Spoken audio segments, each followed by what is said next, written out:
ver para creer, creer para ver, creer para crear.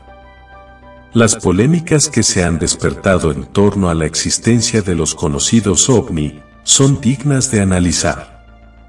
La intensidad del debate entre quienes los han visto y quienes no creen que esos denunciantes digan la verdad han originado una división entre bandos perfectamente demarcados por una línea que se supone imposible de franquear, tanto sea para un lado como para el otro.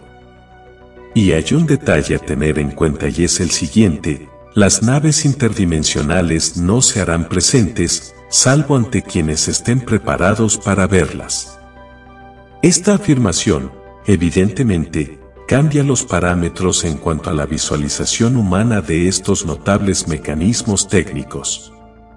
Está comprobado que se manifiestan dentro del espectro visible solamente aquellos que puedan ser reflejados por la luz solar o emitan radiaciones lumínicas que permiten su visualización en la oscuridad.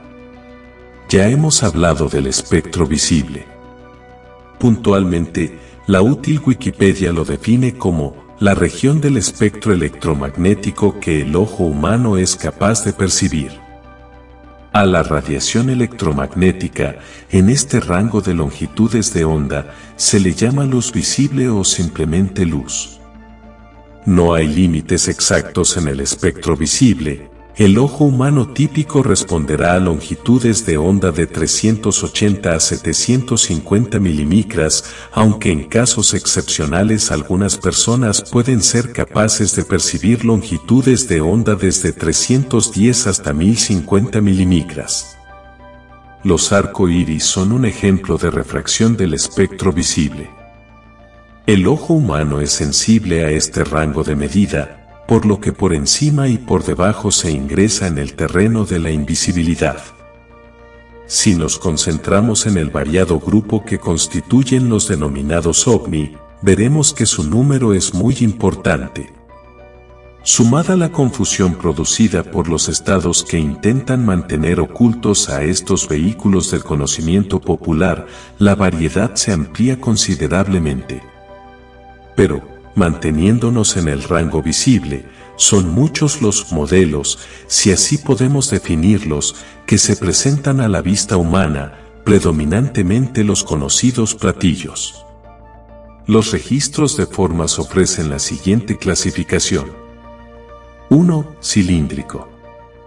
2. Cónico, con núcleo. 3. Lenticular con 1 o 3 núcleos. 4. Esférico, con núcleo. 5. Semiplanos, con núcleo. 6. Triangular, con núcleo. 7. Morfología variable. Intentando profundizar un poco más, podemos afirmar que estos aparatos cuentan con una regulación en el espectro visual que les permite romper con barreras de tiempo/diagonal-espacio con una facilidad notable. Convengamos que un ovni es un objeto volador que parece o se mueve de forma diferente a cualquier aeronave conocida. Para el común de los humanos, los ovnis están rodeados de misterio y todavía hay muchas más preguntas que respuestas sobre estos incidentes inexplicables. Ahora bien, podemos agregar una categorización un poco más amplia en cuanto a la morfología de estos portentos volantes. Visibles e invisibles. Parece muy elemental, pero esta clasificación permite ahondar en las condiciones de captación visible que los mismos ofrecen. Digamos que los ovnis de tercera dimensión son totalmente físicos. Responden a las leyes del magnetismo terrestre y su construcción se fundamente en elementos probablemente metálicos dado su brillo y contextura aparente. Los ovnis de dimensiones superiores en cuanto a su vibración frecuencial, se concentran en la interfase de tercera a cuarta y, fundamentalmente, quinta dimensión vibratoria. Su morfología es absolutamente energética, contando con una variable que los caracteriza: pueden invisibilizarse merced a su opción de desviar su constitución atómica a voluntad, permitiéndoles vencer las trabas físicas de la gravedad terrestre y trasladarse mediante disolución y resolución de su campo unificador de materia. Una materia totalmente diferente a la que rige en tercera dimensión vibratoria. Y aquí ingresa el factor sensibilidad, variable en cada ser humano. La capacidad de poder definir imágenes por encima del espectro visible no es una condición que podríamos definir como normal. Esa mayor sensibilidad determina que quien la posee logre un rango visual superior, definiendo formas invisibles para un ojo humano en condiciones de normalidad, según los parámetros establecidos por la ciencia actual. Esa mayor sensibilidad es una construcción mórfica individual, producto del índice de creencia en el humano que la ostenta, muchas veces en forma involuntaria. Es un sentir profundo que excede la modulación mental, funcional a cualquier ser humano. Algunos consideran a estos seres sensibles como místicos, poseedores de una imaginación portentosa, muy por encima de la media humana.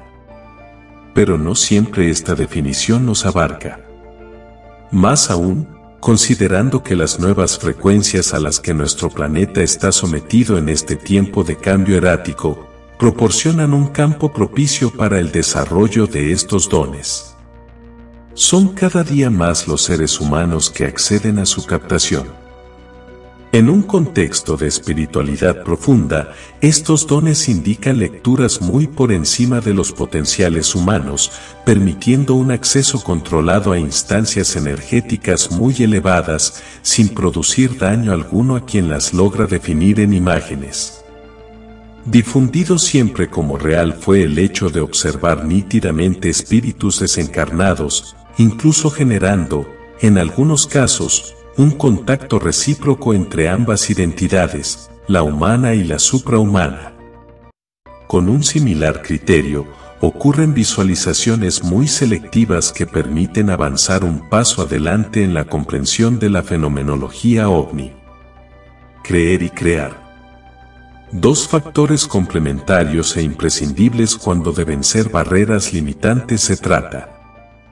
Hasta nuestro próximo encuentro.